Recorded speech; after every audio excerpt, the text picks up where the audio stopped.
catastrophic failure of Dubai's man-made islands. Let's get to it.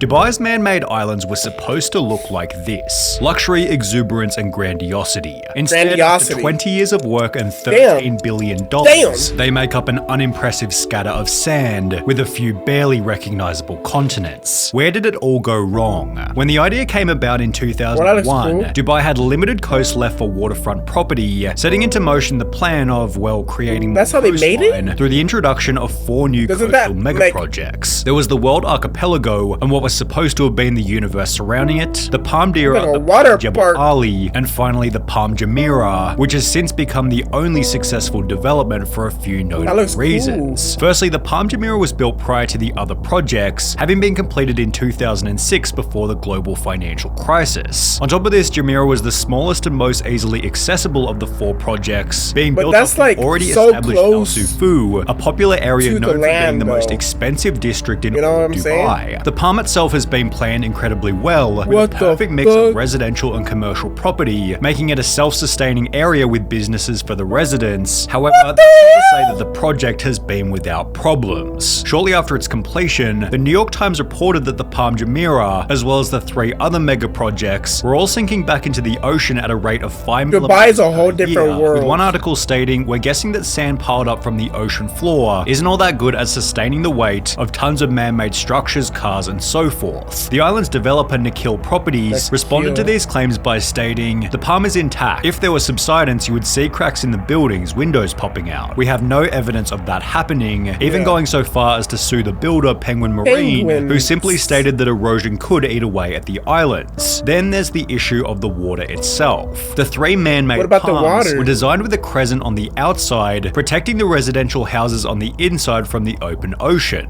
Although this has since resulted in issues with water flow, essentially turning the ocean into a lake by stagnating the water within the crescent. On top of this, a study was published in 2022 discussing the Palm Jumeirah Island's construction effects on the surrounding water quality and surface temperatures, which found that the island's construction permanently changed the quality and temperature of the water, causing yet another concern from the public to do with the environment. I have so many questions though, ecological and economic concerns. Did the construction of the islands drive away marine life? Where did the brought-in sand come from? And what methods did they use to make sure that the original place of the sand didn't suffer any ecological disaster? When construction began on the islands back in the early 2000s, environmental sustainability wasn't the massive concern that it is these days. The islands were built by transporting 94 million cubic meters of sand from the seafloor, displacing marine life in the process. A Duke University study from 2006, which analyzed the island's impacts on marine wildlife, found that the Palm Jumeirah has buried and asphyxiated wildlife, increased turbidity, and changed the alongshore sediment transport, while also completely changing the wave patterns on the mainland. The 2006 WWF Living Planet report found that at the time, the average person in the Emirates puts more demand on the global ecosystem than any other, giving the country the world's largest per capita ecological footprint, owed in part to projects such as the 4 man-made islands. And if these issues apply to even the most successful island, then the other 3 unsuccessful islands must have even more problems. Take for example the Palm Jebel Ali to the south, which suffers from one of the most unfixable property-related issues, a terrible location. I had the chance to view the islands from the shore as they were being built. Even before viewing them in person, I could never understand why anybody would want to live in that location. The Palm Jebel Ali is located so far south of the city, its closest notable development is the Dubai Port and Industrial District, while the Palm itself extends from nothing besides the already existing desert, which isn't exactly the greatest spot. The original plan for this Palm included a new residential district at the entrance. However, as you can see, they never really got there. Some sand and road work has been completed on the Palm, although if you look a little closer, there are signs showing that the project had to halt suddenly. For example, these broken sectors at the end of the Palm indicate that they weren't quite finished laying sand. And see this little island over here to the southwest? Well, that was supposed to be another artificial island called the Dubai Waterfront, designed to combat erosion on the Palm. However, as you can see, the waterfront project has also since been abandoned. Official data was published showing that Nikhil sold only 29 houses on the Palm Jebel Ali before it ceased construction in 2009, with this date hinting at the first major problem. Dubai has been hit by the global financial crisis, especially in real estate. Mega projects like the artificial island off the coast are in danger of collapse. They lost hella money. money many off that construction sites have shut down. The global financial crisis evaporated demand for Dubai housing, They got with prices horses? falling by over 60% in 2008 and 2009. What The empty fuck is Palm Jebel Dubai? Ali was abandoned, as Dubai's lower property prices meant Nikhil could no longer earn enough to cover its construction costs, which was then tied in with an even more serious problem. The developer of the man-made islands was funded by the Dubai government, which relied on oil for its income, which over a 6-month period in 2008 dropped from $140 a barrel to $40 a barrel. This meant that on top of being unable to fetch the property prices they needed, the developers no longer had the money to build the homes in the first place, and it's not like a better location offered a fix to this problem. The Palm Dira to the north was set to be Dubai's largest of the 3 palms, possibly for its central location close to the city and airport. However, this project made it no further than an entrance and a small section at the tip of the crescent. For this reason, in 2013, he uses a lot of the big project was words. rebranded as the Dira Islands, with the goal of utilizing the half-built area to feature 80 hotels, multiple residential towers, as well as a golf course. The project should be completed in accordance with Dubai's 2040 master plan, which might still be sooner 2040? than the most catastrophic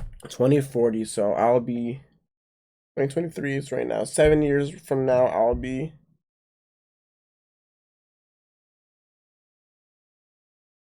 how old am I right now?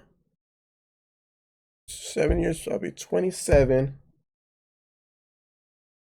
And when is that? 2030. I'll be 37 in 2040. What happens to volume?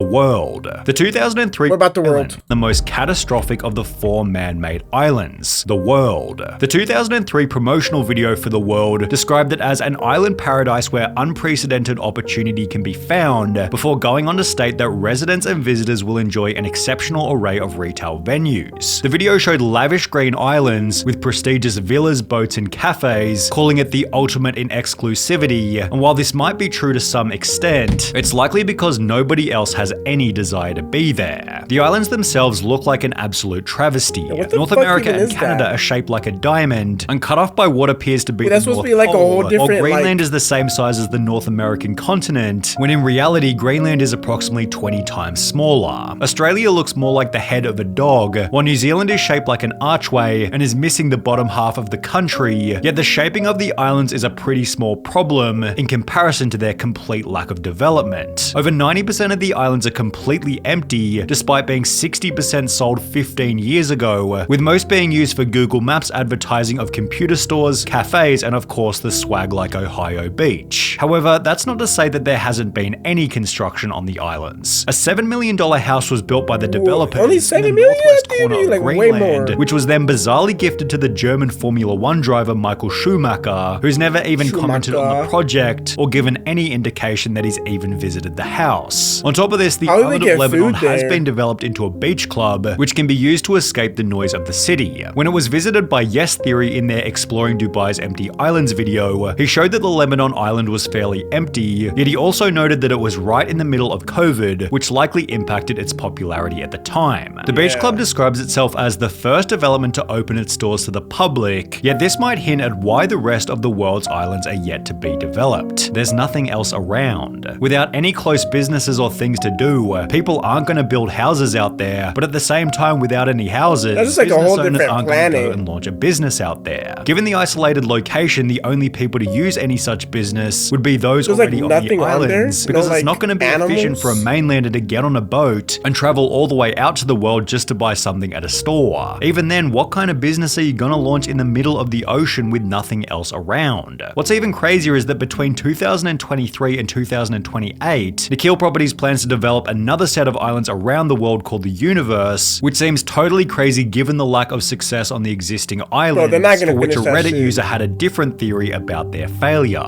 My understanding is that when the master developer sold the islands, you didn't just buy a plot of sand in the sea, you bought much more. The land was sold with infrastructure, and that included electricity, potable water, waste management for trash, waste management for sewage, transportation links, water taxis. When the master developer handed over the islands, they said, nope, you're on your own, none none of the above. The reason why so few have built on their islands is because now they have them, they have to build their own power plants, desalination plants, water sewage treatment facilities, find someone to take all their trash, and provide all the transport to bring all their guests to and fro. For most developers, they don't have the experience, ability, or funding to do all the above. The only thing they could do is walk away or try to find a new buyer for their island, but knowing the current facts, who would buy them? Despite these limitations, a luxury hotel complex called the Heart of Europe has recently been completed on the European islands in the world, which has some absolutely insane features, such as a snow room, a massive sauna, and an underwater bedroom, which in a weird way shows that the project has been somewhat successful. The point of the islands was to increase Dubai's coastline and tourism by doing something unprecedented, and while only one of the 4 mega projects has been successful, they've certainly generated some very interesting. Wow, they have a whole ocean on the land.